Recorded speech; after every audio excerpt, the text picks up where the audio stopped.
I'm Emily. Jake, 2 years older than me, is a science guy. He's living his childhood dream of a research job and seems fulfilled even though he's busy all day. Our son Mike is 3 years old. Just like Jake, he loves observing and experimenting. Right now, he's obsessed with the goldfish he caught at the fall festival. Our daughter Sarah is 1 year old. She loves to eat, and her chubby white cheeks are just adorable. She's the comfort and joy of our household. Overall, life is pretty good for our ordinary family. Except for one thing. Emily, what's for dinner tonight?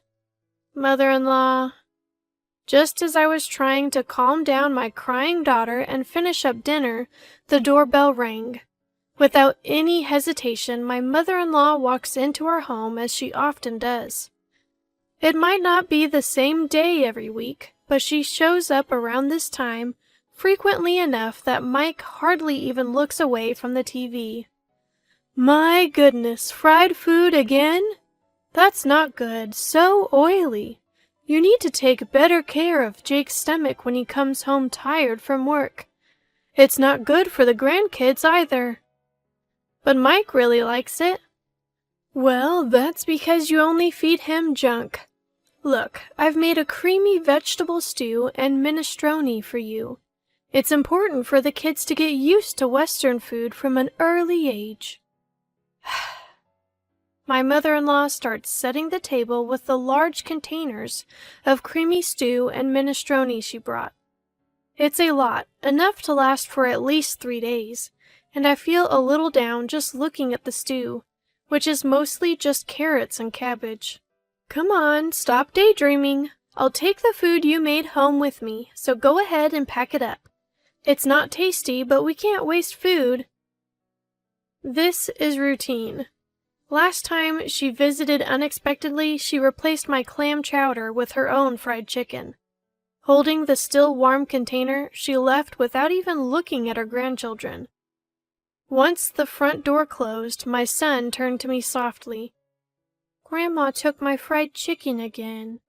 My heart aches seeing my son's sad face. Don't worry, there's a little bit of meat left. Just wait a moment. Yay! As I heat up the oil again, I feel relieved seeing my son's joyful reaction to my words. However, my inner dissatisfaction remains. My mother-in-law has been overly intrusive since my marriage, but it's gotten worse over the last year. Every week she shows up unannounced during dinner prep time. Initially, she would just criticize my cooking and parenting, then leave her cream stew on the counter. But for the past 6 months, she's started taking my food home with her, effectively ruining our meal. I can't imagine my mother-in-law, who lives alone since my father-in-law passed away, eating all 3 servings. She's probably throwing it away. As I prepare baby food and distract the kids, I manage to cook. It's tough, but seeing my family's happy faces keeps me going. Yet, my fried chicken, braised pork, mapo tofu, and hamburgers, all of it gets taken away. I grew up in a family that ran a restaurant, and my dad taught me how to cook. So I'm confident in my culinary skills. And yes, I think my food tastes better than mother-in-law's overly sweet cream stew. It irks me to have my skills negated by her. But with Mike in the picture, I've been struggling to stand up to my mother-in-law, his grandma. More cream stew? Jake, who comes home after the kids have gone to sleep, makes a face when he sees dinner. Since only Mike's share of fried chicken was left, I served Jake a large platter of the cream stew. What can I do? It's what mother-in-law brings over. If you don't like it, you tell her. Yeah, I guess. Jake pokes at the stew, as non-committal as ever. She shows up without considering Sarah's nap time and even takes away Mike's favorite foods right in front of him. Well, she's lonely since Dad died. That was 2 years ago. How much longer do I have to put up with this? Yeah, I guess. Ugh. Jake is usually reliable, but he avoids confrontation when mother-in-law is involved. Another pointless conversation goes by, and I let out a deep sigh. The only silver lining is that she hasn't suggested moving in. One day, tired of the same old routine, Mother-in-law says something different when she drops by during dinner as usual. "Emily, this Christmas everyone's gathering at our place." "What?" "After your father passed away last year, we couldn't really do anything, right? We've been relying on relatives from Dad's side since the funeral, so I'm inviting them to our home as a way of saying thank you." Sounds exhausting. Responding with a lack of enthusiasm to my mother-in-law's arrogant tone, I wonder how she plans to host people suddenly when we've always gathered at her brother-in-law's or her own childhood home for Christmas and family reunions. She frowns at me, looking like she's dealing with someone of lesser intelligence. "You're not just a bystander here, you'll be helping too." "What?" "Come over on the 24th and help clean up." Stunned by the audacious decision, I try to quickly object. "But Sarah is so young." "Just use a baby carrier or something. That's how women used to do it back in the day." "Maybe, but—" "You're also in charge of the full-course Christmas meal. Don't you dare repackage store-bought food or cook anything that tastes bad. I don't want to be embarrassed." "What? You can't be serious." "I'm thinking of inviting your dad's relatives on one day and my sister's family and our daughter on another. It'll be a busy holiday." Although she's complaining, I can sense a happy aura coming from her. Hold on, the one who's going to be busy is me, not you. As the daughter-in-law of this family's eldest son, do your duty properly, okay? Having had her say, my satisfied mother-in-law leaves the meatloaf and heads out, leaving me stunned and my surprised son behind.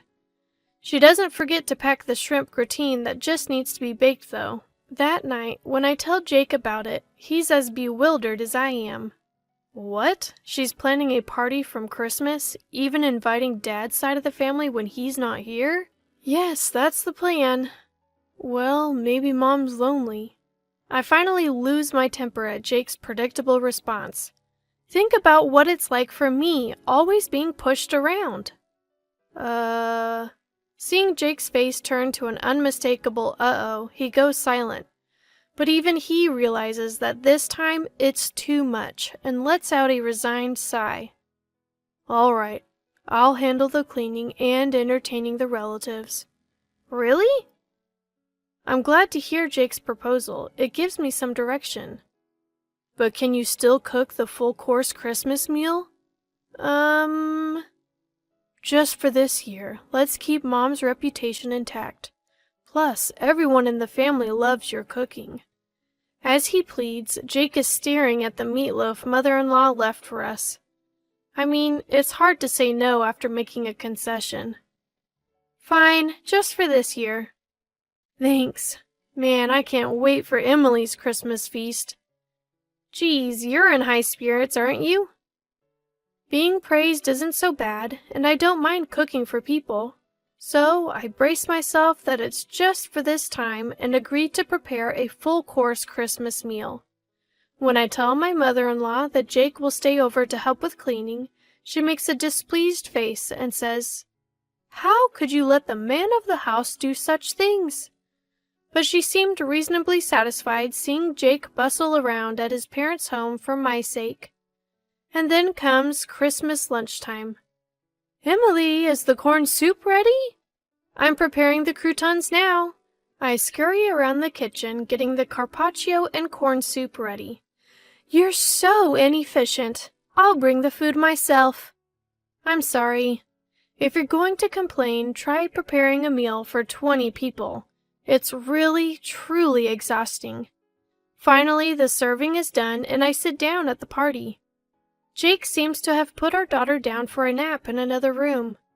Preparing a full-course Christmas meal for 20 people was hard, but it feels good to see everyone enjoying my cooking. However, that good feeling lasts only a moment.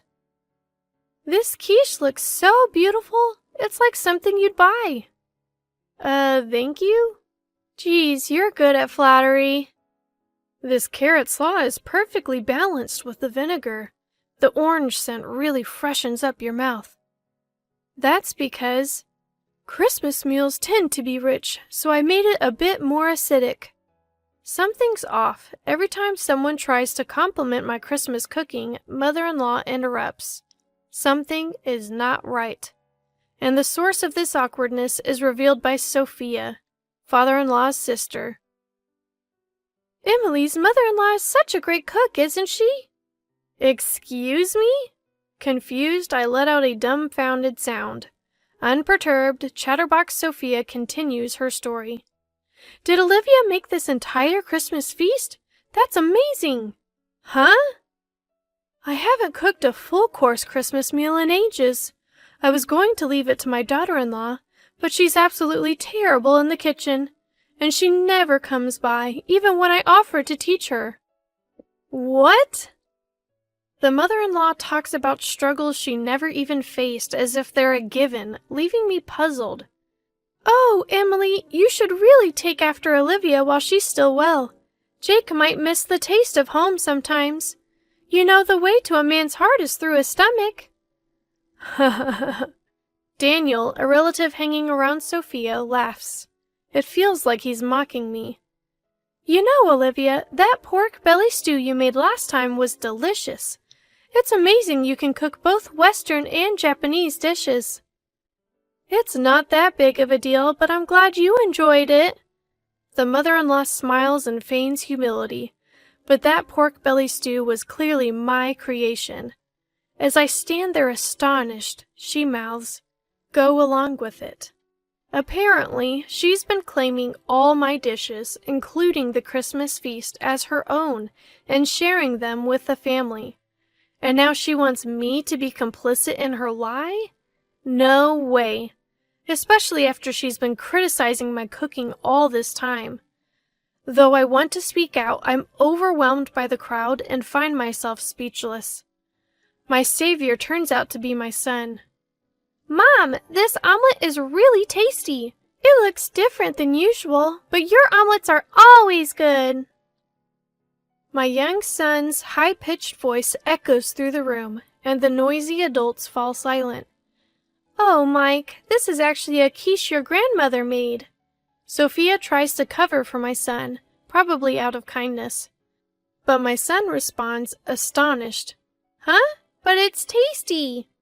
What? It's tasty, so it's got to be Mom's omelet. Grandma's omelet is super sweet and gritty. It doesn't taste good. My son passionately insists, gesticulating wildly, leaving the adults exchanging puzzled glances. Of course, the mother-in-law panics. Emily, don't teach the child to lie. Excuse me? Who's the one lying here? Mom, am I a liar? Mike looks up at me, his face full of insecurity. That's when I felt my blood boil. I was foolish. I don't care what people think of my mother-in-law or Jake. I've put up with her because she's Jake's mom and Mike's grandmother. But a grandmother who turns her grandson into a liar just to save face is nothing but evil. If she's going to make my child a liar, I'll become a demon if I have to. I took a deep breath and straightened my back. Mike is not a liar. The one lying here is you, Grandma. Huh? She must have never expected me to stand up to her. My mother-in-law looked shocked. I stood up and pointed at the table dramatically.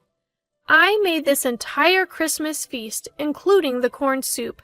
Everything from start to finish. What? Naturally, the room erupted. My flustered mother-in-law began to panic and yell. Wait, Emily! You've been lying this whole time. Have you lost your mind? I'm not lying. Sophia, you said you got the pork belly stew from Grandma, right? Sophia, now pulled into this, looked up at me, surprised. Yes, it was delicious. I made that too. Huh? You're terrible, stealing credit for Jake's mom's cooking and trying to set her up. You're the worst daughter-in-law. Then can you tell me the recipe for the pork belly stew, mother-in-law? What? Can you? Well... She hesitated. Then, as if struck by inspiration, she shouted, It's a secret! It's a secret family recipe, so I can't tell you in public. You don't have to give details or measurements, just the basics. Even the relatives who were disgusted by our petty fight started to see who was in the right. Emily, that's enough. My husband Jake had apparently finished putting our daughter to sleep. He had silently appeared near the door and restrained me with a stern voice and face. My mother-in-law clung to Jake as if he was her ally, looking like a tragic heroine.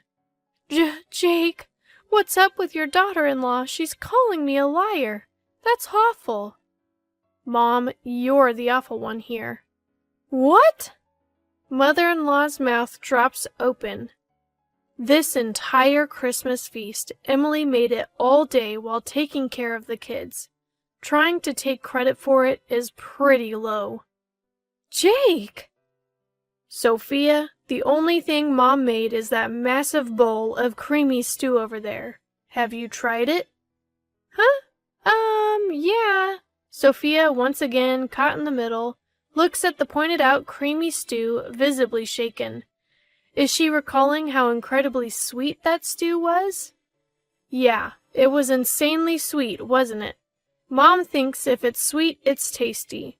She's always been so cautious about salt and oil, but uses sugar with no limits.